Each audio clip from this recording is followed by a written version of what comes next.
Aprendo en casa.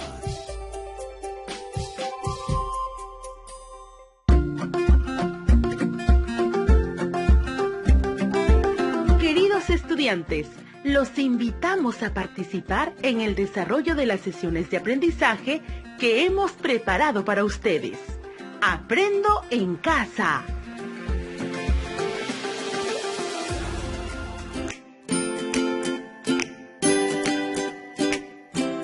Muy buenos días, estudiantes del quinto grado de secundaria.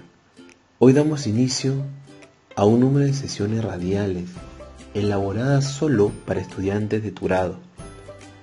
Estas sesiones radiales permitirán que sigas aprendiendo en casa durante este tiempo de aislamiento social.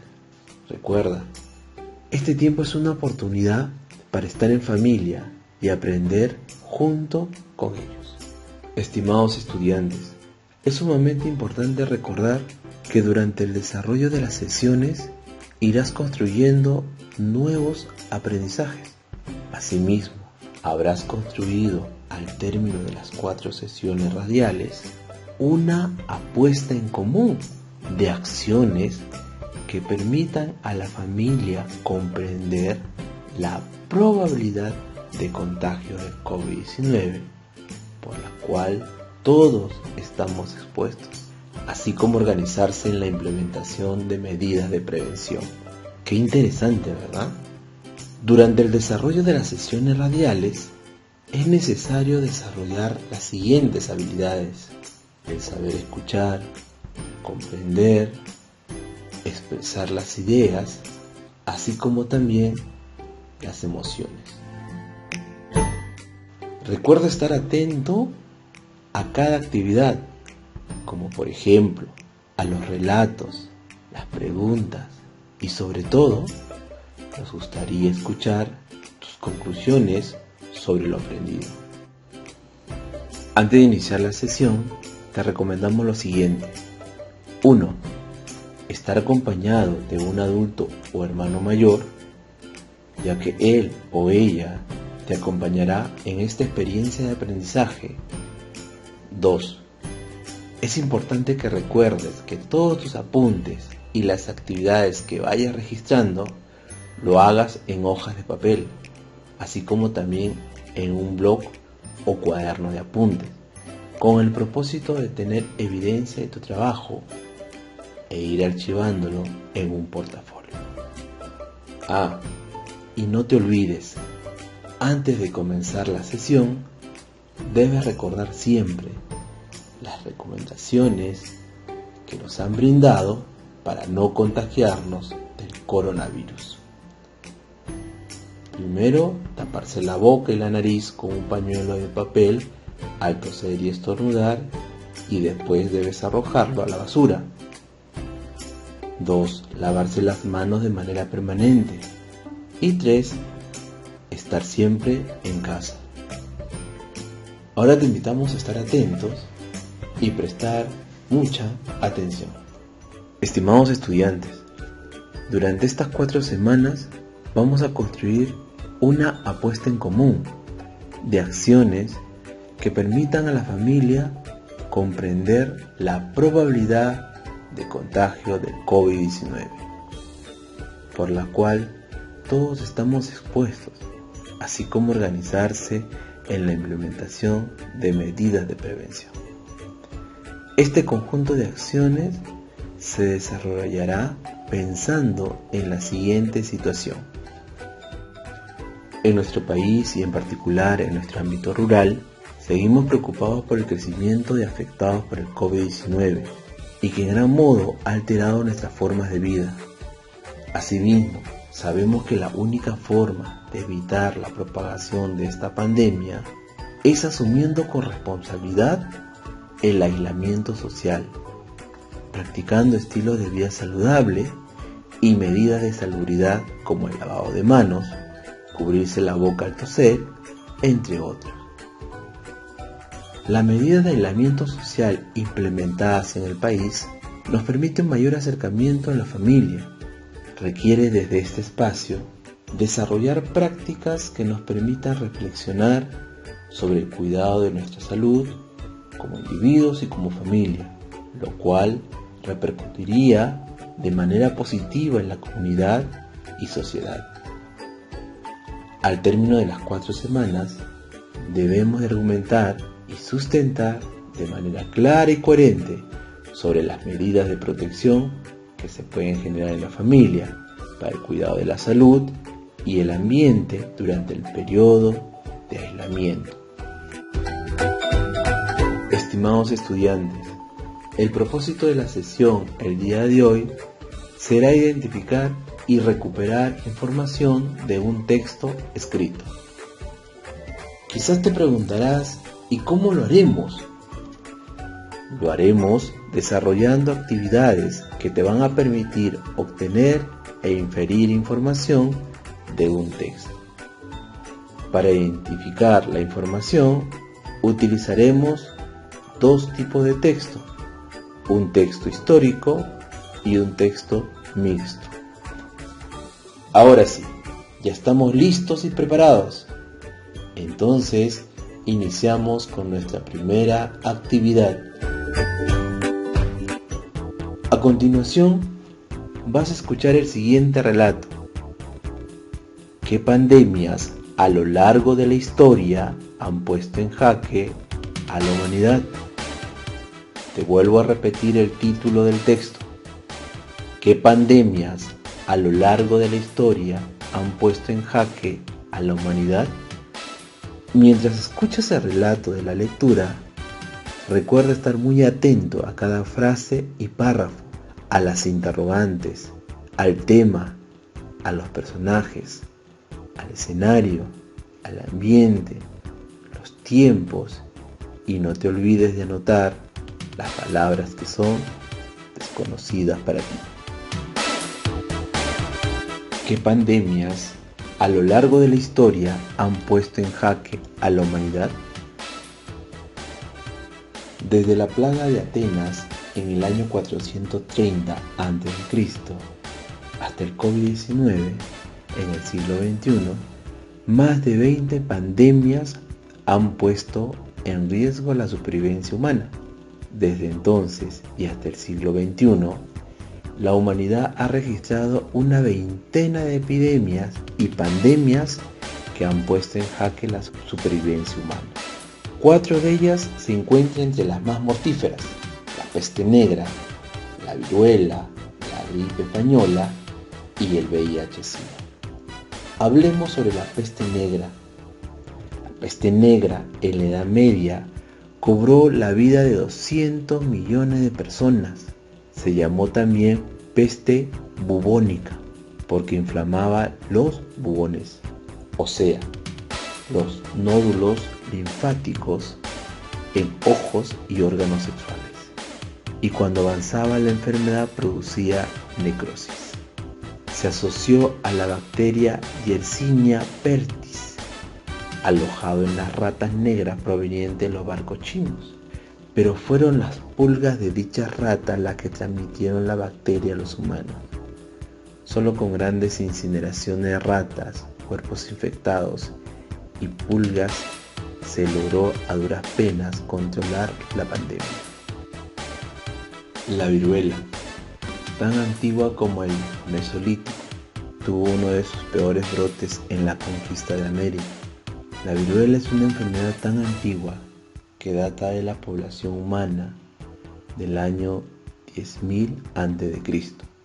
Aunque a lo largo de la historia los científicos atribuyen a la viruela la mayor cantidad de muertes infecciosas, superando los 300 millones de personas. Una de sus brotes pandémicas más severos ocurrió a partir de 1520 en territorio americano, matando a 56 millones de nativos. Se considera, sin embargo, una enfermedad erradicada por completo a finales de la década de 1970, luego de exitosos programas de vacunación mundial. La gripe española asoló a cerca de 50 millones de personas durante el fin de la Primera Guerra Mundial. En el ocaso de la Primera Guerra Mundial, apareció en Kansas, Estados Unidos, la gripe española en el año de 1918. Llegaría a Europa por el puerto francés de Brest, lugar al que arribaban la mayoría de las tropas estadounidenses encargadas de apoyar a los aliados en la guerra. Desde ahí pasó a Reino Unido, Alemania, Italia y finalmente España. Ahora hablemos sobre el virus de transmisión sexual VIH-Sida, que ha matado entre 25 y 35 millones de personas. El VIH-Sida fue una pandemia que se descubrió en Estados Unidos en 1981. Se entendió inicialmente como un virus de transmisión sexual, pero después se concluyó que también se infectaba por transfusiones de sangre contaminadas, por transmisión del virus de madre a hijo durante el embarazo o por el uso de agujas hipodérmicas. La teoría más aceptada actualmente sobre la procedencia del VIH-Sida está relacionado con los simios y chimpancés que habían entrado en contacto con el hombre en la década de 1920 en el centro de África. Incertidumbre ante el alcance y el impacto del COVID-19 en el mundo. En el siglo XXI, el SARS en el sudoeste asiático, el ébola en África, el MERS en Medio Oriente y la gripe H1 y N1 en todo el mundo han sido epidemias y pandemias que han puesto en jaque a la comunidad científica internacional. La más reciente pandemia en la historia por la que estamos atravesando es el nuevo coronavirus COVID-19, que se originó en la ciudad china de Wuhan y que actualmente está presente en los 5 continentes. Los laboratorios del mundo trabajan a contrarreloj para entender su funcionamiento, dar luces sobre su impacto en los humanos y encontrar una vacuna que apacigüe su acelerada y preocupante propagación. Estimados estudiantes, ahora que has escuchado el relato, responde a las siguientes preguntas. ¿Cómo presenta el autor la información en el texto? Muy bien, durante todo el texto, el autor presenta la información de manera objetiva. Esto sucede porque simplemente ha registrado los hechos de manera cronológica, sin involucrarse subjetivamente dentro del texto. El autor ha enfatizado en el registro de hechos y sucesos cronológicos que van a sustentar sus argumentos. ¿Cuál es el propósito y objetivo del autor? Muy bien, estudiantes, es dar a conocer a través de los hechos que a lo largo de la historia, en más de una ocasión, el ser humano se ha encontrado en peligro su supervivencia. ¿Qué lenguaje utiliza el autor en el texto?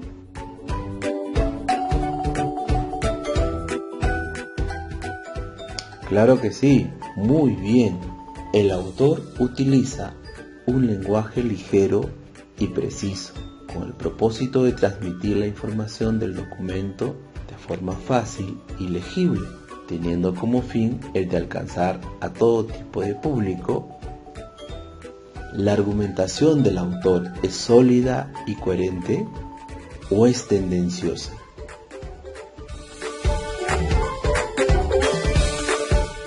Muy bien, ahí podemos ver que el argumento del autor está estrechamente vinculado con los hechos y sucesos cronológicos según lo expuesto en el texto. Muy bien, lo lograste. Parecía difícil, pero con la atención puesta al momento de la lectura y las anotaciones realizadas, lograste responder a todas las preguntas.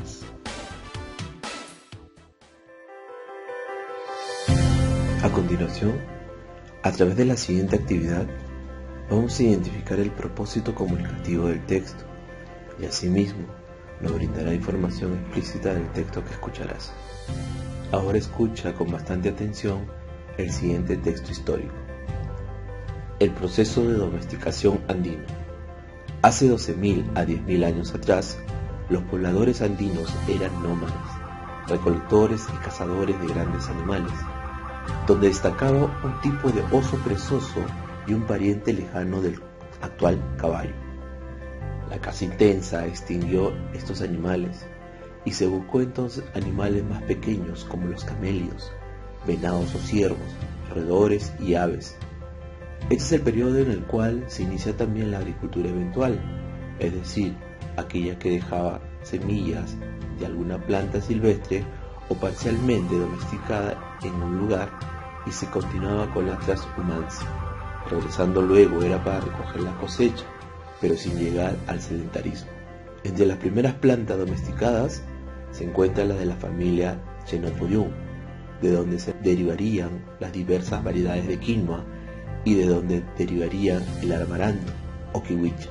Las investigaciones arqueológicas muestran un cambio hace 9.000 años, cuando se hacen más abundantes los huesos de camélidos, lo que indicaría el nacimiento predominio de las labores de pastoreo sobre la caza, especialmente en la llama y la alpaca. El patrón sedentario se va imponiendo y se inicia la domesticación de especies animales pequeñas como el cuy y el pato.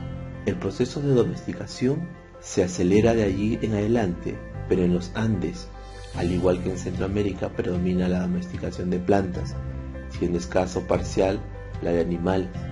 La razón de esta disparidad no se conoce, pero sin duda no se debe a la ausencia de animales salvajes que pudieron haber sido domesticados. Asombra la diversidad de plantas que se domestican en los Andes y cómo se incorporan a un sistema agrícola simple pero efectivo que aúna a un sistema de distribución asombroso para las condiciones de la época. Lograron una diversidad alimenticia mucho mayor que en otros centros de domesticación. Las tierras cultivadas en el periodo prehispánico sufrieron una disminución considerable con la conquista europea, al punto que se calcula que hacia el año 1960, pese a todas las obras de la moderna agricultura, solo se había alcanzado un 70% de la superficie cultivada en el antiguo Perú. Estimados estudiantes, a continuación vamos a responder las siguientes preguntas. Para desarrollar esta actividad, debes contar con tu cuaderno de apuntes y tus anotaciones hechas durante la escucha de la lectura. Primera pregunta. ¿Cuál es el propósito comunicativo del texto? Recuerda que el propósito comunicativo de un texto es el de proporcionar una información por el emisor. Este puede narrar un hecho real o ficticio, persuadir o convencer a un auditorio. Por lo general, este presenta diversas secuencias textuales, pero predominará uno según el propósito del agente comunicativo. Siguiente pregunta. ¿A qué tipo de texto pertenece el proceso de domesticación andino y por qué? Claro, el proceso de domesticación andino pertenece a un tipo de texto histórico. Este tipo de texto se emplea para narrar un número de hechos o sucesos de forma cronológica y que de manera resumida cuenta acontecimientos relevantes que pasaron en un determinado momento. Cuando escribo un texto histórico, ¿cómo debería ser su estilo de escritura? El estilo de la escritura de un texto histórico debe ser de manera directa y objetiva.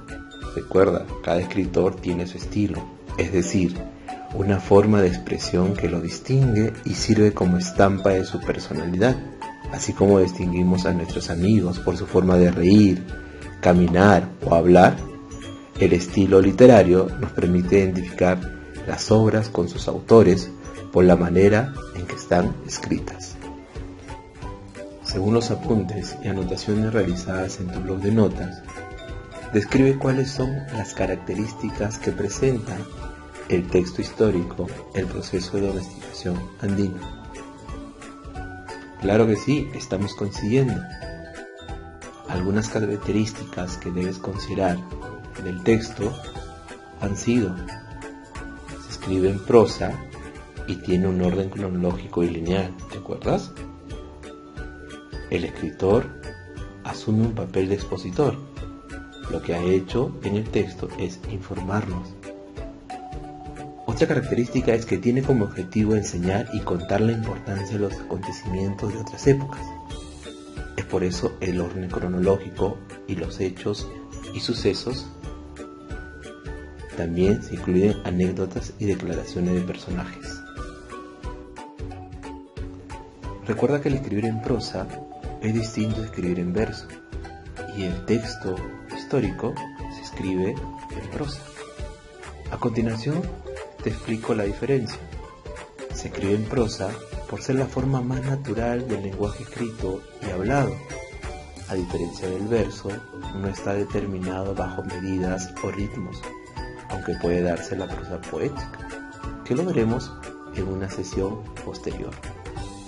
Y el escribir en verso implica que el texto se encuentre sujeto a medidas, ritmos y cadencia. ¿Qué estructura debería tener un texto histórico? Correcto. Recuerda que el texto histórico, así como el que hemos escuchado, emplea una estructura similar al que utilizamos al redactar un texto expositivo, y su función es contar un acontecimiento de una manera ordenada y cronológica. El texto presenta una estructura básica, construida por una introducción, un desarrollo y una conclusión.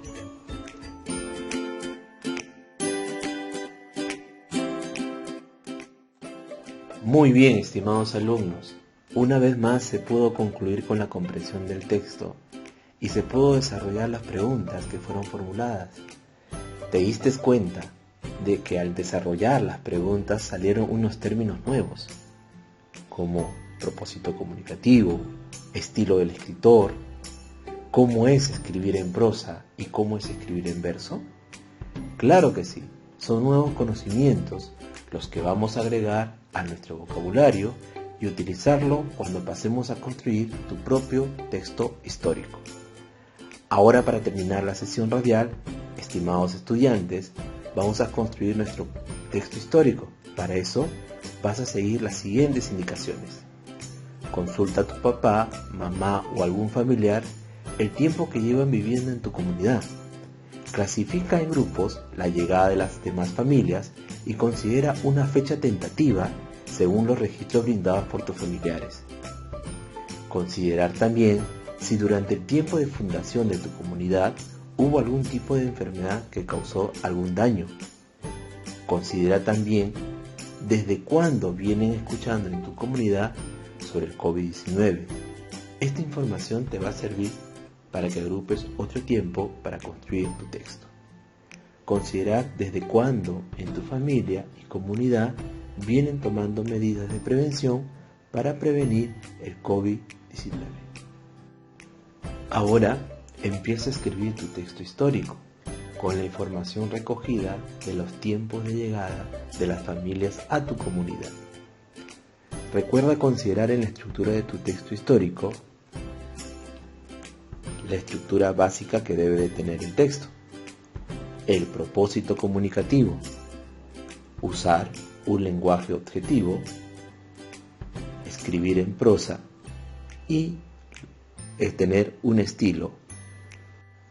Ahora empieza a escribir tu texto histórico y lo vas a realizar con la información recogida de los tiempos de llegada de las familias a tu comunidad.